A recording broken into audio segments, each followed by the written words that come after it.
Alright, this is Justice Blue, Codes to the World and you. This will be a quick video about mental health and basically a little bit about myself, I guess, if I put it into the context with what I'm talking about.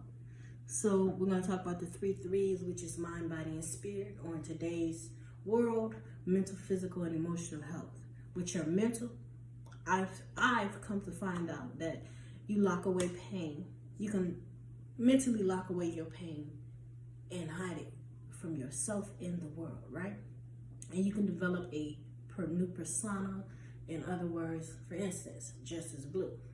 You can develop things like that so that you can never deal with past hurts, right?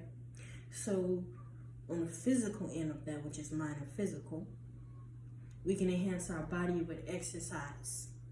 We can enhance it with cosmetic surgeries, or we can enhance it with expensive clothing, jewelry, hair, etc., etc.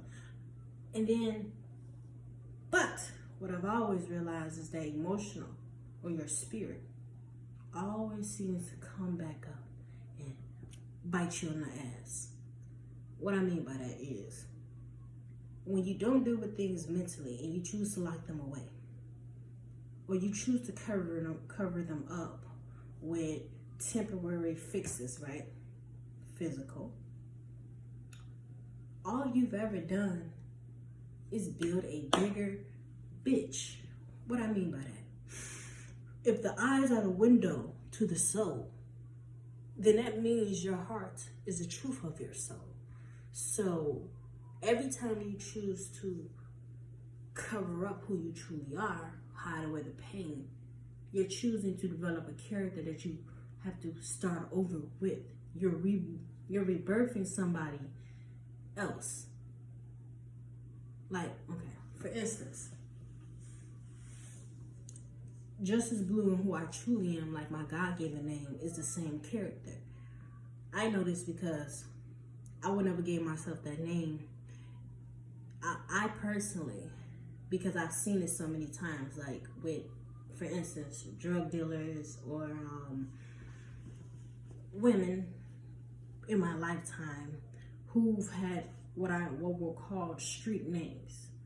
For instance, you could be Poo Poo, you can be Ladell, you can be anybody you want to be in the streets, because don't nobody know who you truly are. Because as where I'm from, Chicago, and what I've seen is that as long as nobody is ever supposed to go back to your home. So who you are at your home is somebody different from who you are in the streets, right?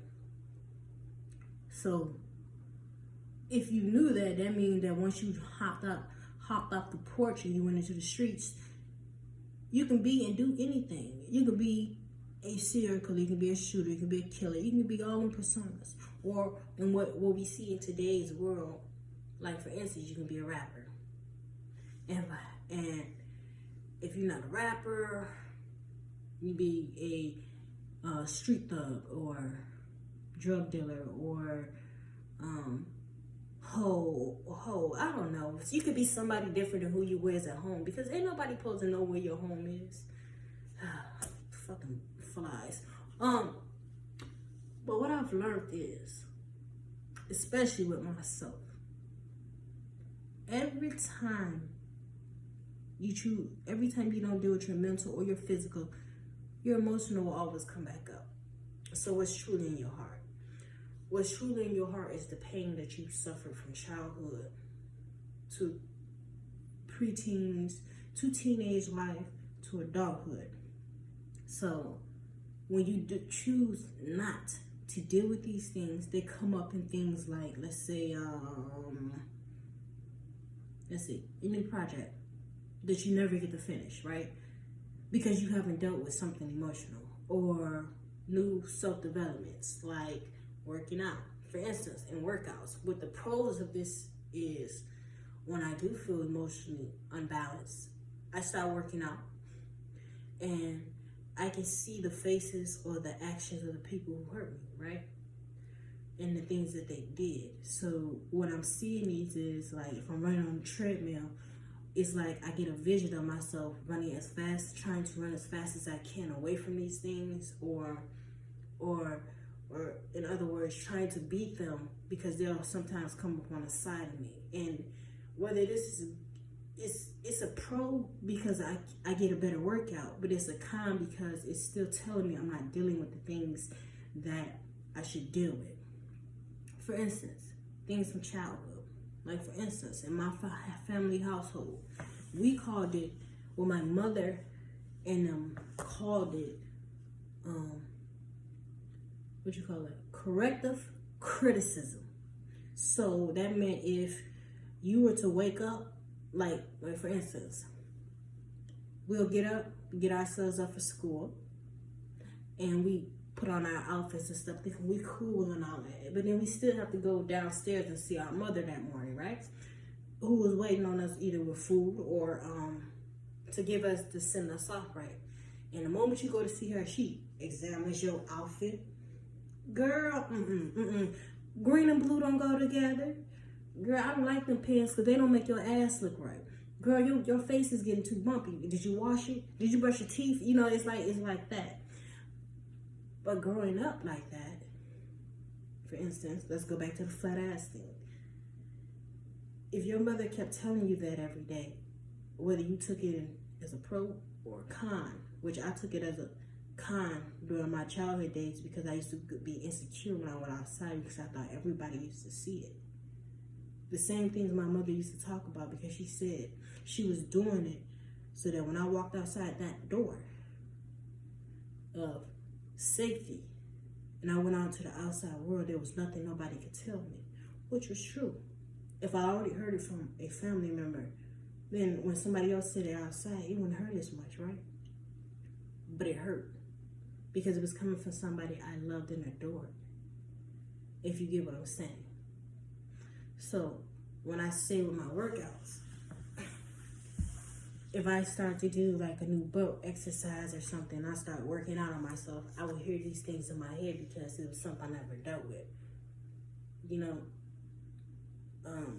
Or for instance, like right now, I've learned that as I'm getting older, corrective criticism is going to continuously happen, whether it's from family or the outside world. For instance, me working out, as you can see, I have somewhat of a definition in my body, which will cause me to look more masculine, and what I've always getting too strong looking, right, for a female.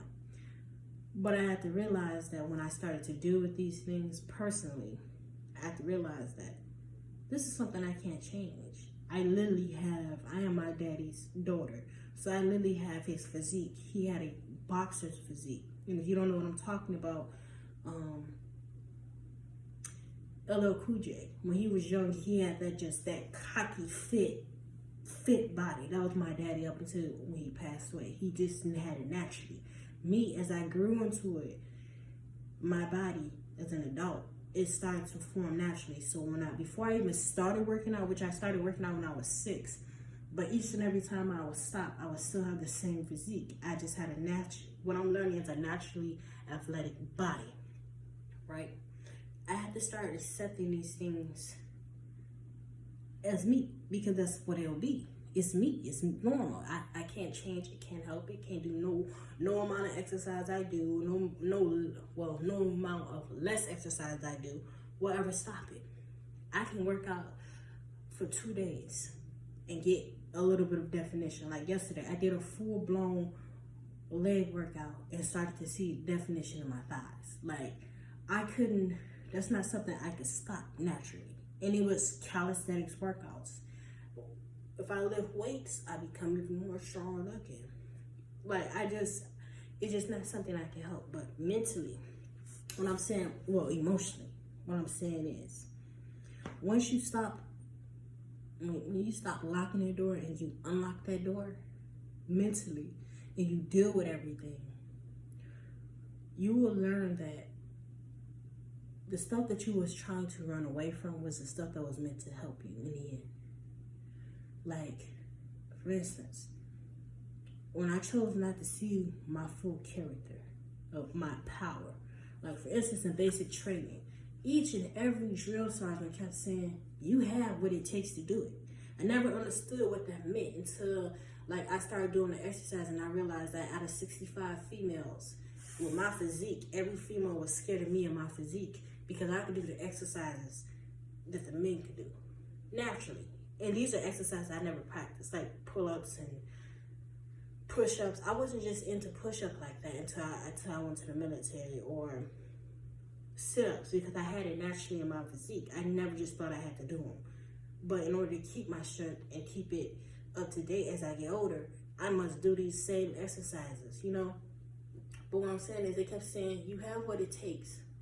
Like, for instance, you have all the power. You just choose not to use the power because you're so scared of what other people would think.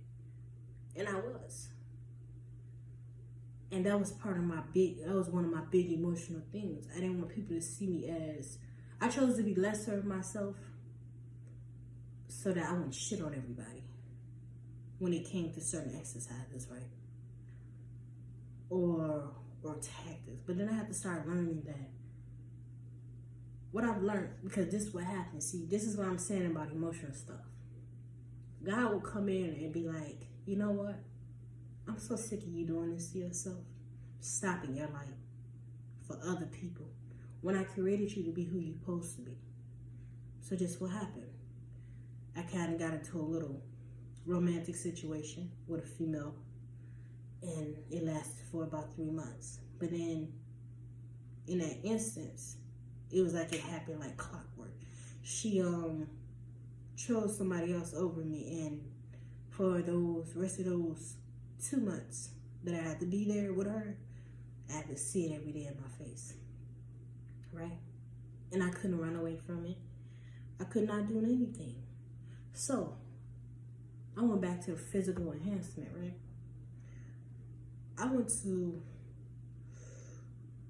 I started working on my body. So the exercises that I wasn't doing, like working on my pull-ups, I started working on them in the barracks. Working on my push-ups, my sit-ups. 15 push-ups before I will lay down in bed. 5 pull-ups before I even took my shower. You know what I mean? It just like I had to start doing these, and then I would either sit in the bathroom. Like, we had these little shower areas, but they were all private, so we only had 5, so you know it was a line to the bathroom. But when it was empty, the showers are right here, and then you had this little weight area where you would stand in line. I would go in there and sit. It went from 20 minutes to 30 minutes of me sitting there just thinking to myself, or me sitting there meditating, where you close your eyes and you just, well, at that time I was just thinking about everything that was hurting me and why I was so irritated there, because I had to take a breather. And then I just started working on myself. So each time something would piss me off, the moment we had to get up and do our morning workout or our evening workout before we went to bed with our whole battalion, I would push as hard as I could because I had pain inside of me. And when I said it worked like clockwork, it was like God was trying to be like, again, you're not going to keep stopping your life for other people. You have what it takes. And then the drill sergeants would be in my head. Or each and every time we got in trouble, because when one does something, when one gets in trouble, the whole platoon gets in trouble, or the whole battalion gets in trouble. We all have to suffer. So during that point, again, I had to push and push and push and push and push until I wasn't stopping my light no more, until things became even easier. So when the drill sergeant said, you had what it takes naturally, stop hiding it away. Stop running away from it. Then you'll be a star. Like, for instance, with my writings. I didn't want to share my poems with anybody because it expressed the hurt that I felt from when I was a kid, relationships and all of that. I didn't want to share that. But the moment I started to share it with people, I started to realize people were going through the same things and needed to hear the message. I was running away from that for a long time. It's 2022. And when I really started to develop these poems, is because in 2018, I was in another situation with a female, and then we left. And I started writing. I didn't know I had these powers. I wasn't doing, I don't know if it's formal or informal writing, but one of them I don't like. I like to write in poems. In a poem, I was just writing where it wasn't rhyming, and then I was writing to where it was rhyming. And I hid it away until it came another situationship that really dramatically hit me. in 2022 to where I had to start writing again. These things I kept locking away simply because I was too scared to open the door to the pain. But each time I revise the situation or the actions that somebody did, it opens up a new door for me. Basically is what I'm saying to you. Whether physically, mentally, or emotionally. Emotionally, I'm starting to learn that pain is your purpose. The pain you felt once upon a time, if you go back and revise it, examine it, understand it, break it down, because you can only connect the dots looking backwards, not forwards, right? So as you connect those dots, you imagine you somehow you come to this conclusion in your future to where like you start to build a better you. The dots that you're seeing back there, that you're connecting back there, is to develop you. And in my case, I'm going to say God because, or the universe, God, it's like he keeps breaking you down. Just like how the army did. Like, for instance, I got in trouble with one of my sergeants. And I simply got in trouble with him because, again, emotionally, when I told you correct the criticism of my mother, he was talking about my handwriting. That was something I never dealt with. He said to me, "You have the worst handwriting I've ever seen." And that was because I was writing fast. He only gave us 5 minutes to finish this whole, we were about me thing. It was like he had questions on the paper about me, and we had to write in 5 minutes what we wanted. Like everything was timed, so it was like I was writing really fast. Now, it hit me because my mother used to talk about my handwriting as well. "Oh, you can't write like that. You'll never get a man writing like that." And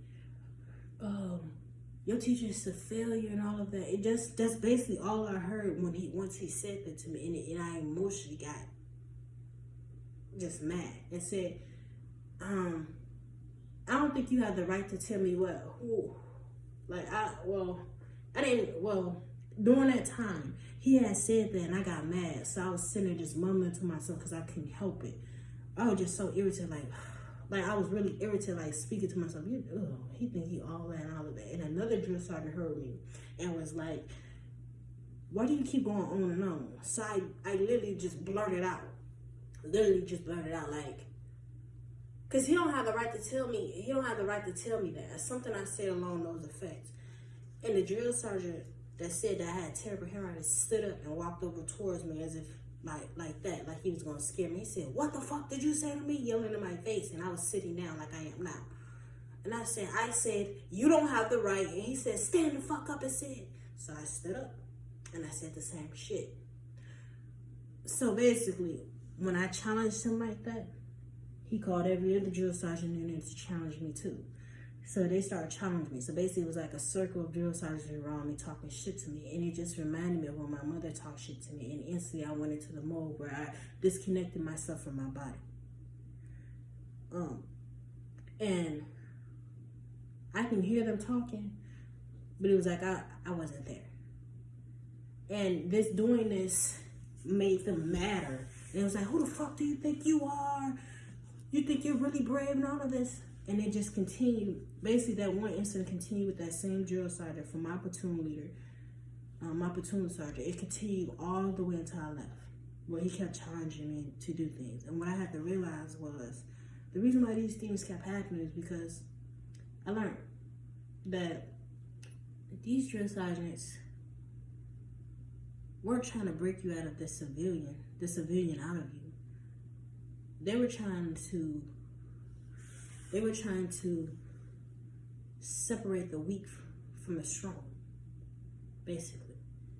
And I had to realize that it was, when my mother was doing what she was actually doing, it was corrective criticism. Yes, it hurt most times for her to keep pointing out things that she thought was wrong with you, because then you start thinking that everything's wrong with you. It hurt, but at the same time, her and the drill sergeants were the same people. Basically, they were trying to pull a weakness out of me to make me stronger. Right? She's the last matriarch of my family. My grandma and my great-grandmother already have passed. So what I've learned is, the more and more I went through certain things in situation, it just automatically came out of me. I had no control because I never dealt with it. Until I dealt with it, that's when I started getting a full release, like a better understanding of the character I was building. Like, when it comes to building personas, we don't want to build them to where we lock or where we're hiding from ourselves, our true selves, like our God-given name and our God-given, what we would say, product of our environment. You know, we don't want to hide away from that because you are who you are. Like, I was born and raised in Streamwood. My grandma pulled me away from the inner city of Chicago on the west side because she wanted us to have a better chance of life than those in her family. Even though she did that, as we got older, we went back to the inner city because it was like she was trying to pull us away from something. But we had to, I keep saying we because I'm talking about my three sisters, my family. What I realized is the reason she pulled us away from it is because in the inner city was weak people. By weak, those are people who do drugs. Those are people who sell the drugs. Those are people who want to get in fights and shoot and kill and do all this other shit to the next person because they haven't dealt with their emotions. I learned that in the military. A lot of people didn't deal with their emotions. When the drill sergeants yelled at certain females, they cried instantly. When the drill sergeants got in certain male faces, they wanted to fight them instantly because they wasn't dealing with their emotional self. Like, your spirit and your emotion will always come up no matter what you do. And these little instances that I share with you, it only built me to be a better character because I had to sit and think about it. Sit and really think about it. Like, for instance, I'm in my new apartment. I literally have to sit here and think about it daily, the things that hurt me. As I'm getting older, I do this all the time. I'll keep revising the situations that happen. And yes, it may seem weird, it may seem painful, but you must sit and feel that pain. You must ask yourself questions as, why does this hurt me so much? Why does what this person said hurt me? And mine's always stemmed back when my mother was doing her corrective criticism. Because at the time I could not understand it. But I had to learn that I could not understand it, but I learned to. So now, every time I step out into the world and somebody says something to me, and most times, to be honest with you, it is mostly males and older women who do not accept my tradition, my lifestyle, right? Or males who cannot have me or want to be me. This is what this is what I experience in my daily life. Is if I have on a nice outfit and it's in a male's and I'm rocking it a certain way, or I'm with a pretty female, it's always dykes, or it's always some ignorant shit. And I had to learn that, again, when my mother found out that I was a lesbian, that was another topic she had to bring up. And before I knew it as a child, before I emotionally knew how to deal with things, at the same time, I would always have anger issues. I would always want to fight my sisters and all of that. And then when I got older, I realized you can't do that. So everything always stemmed back to my mother. And everything, once I started to understand it, I had to understand why she did what she did. So basically what I'm telling you in this video is your emotional well-being will always kick you in your ass. If you do not learn how where things stem from, and you do not understand how to deal with them and why they came up in the first place. Just like my mother had to deal with two strong women, my grandma and then my great-grandma. Every day. My great-grandma was 10 times worse. She was born in the 30s.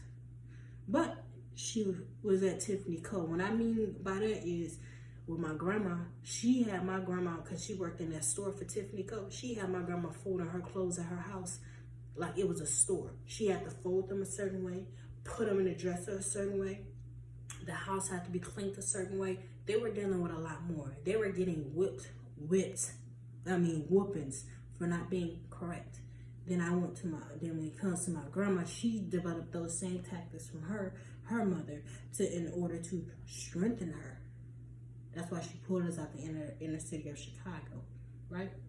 She pulled us from there. She did the same thing with her daughter. But see, my mom did the same thing with us, because she used to wake us up. If our house was not clean, regardless if we had school or not, she'd wake us up 2 hours early just to clean her whole house. And then after those 2 hours, regardless of how much sleep you got last night, you had to go your ass to school, because education was important, right?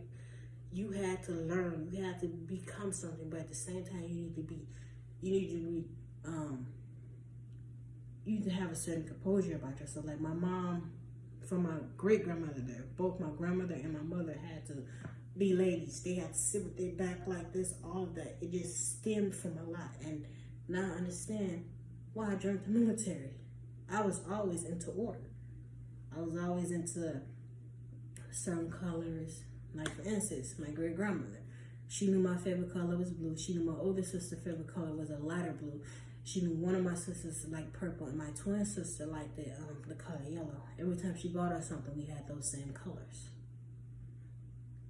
which is probably why I always wear blue or have blue around, because it's just that. And when you learn where these things stem from, that's the only way you'll be able to defeat them. If you do not understand what I'm talking about, there's a person I would say, which is David Goggins, because he's my favorite hero. He's my hero because he is an actual man. He's not telling you no bullshit. You can go check him out. It's called Callous in Your Mind. You can go check him out. But at the end of the day, I'm done. Hopefully you understood and you got it from my point of view, because it's been on my mind all day to do this video. So this is Justice Blue, Code to the World and You. Told you the truth. Now it's your time to accept it, or do what you've been doing, locking it away and having it come out in the worst of ways. Bye.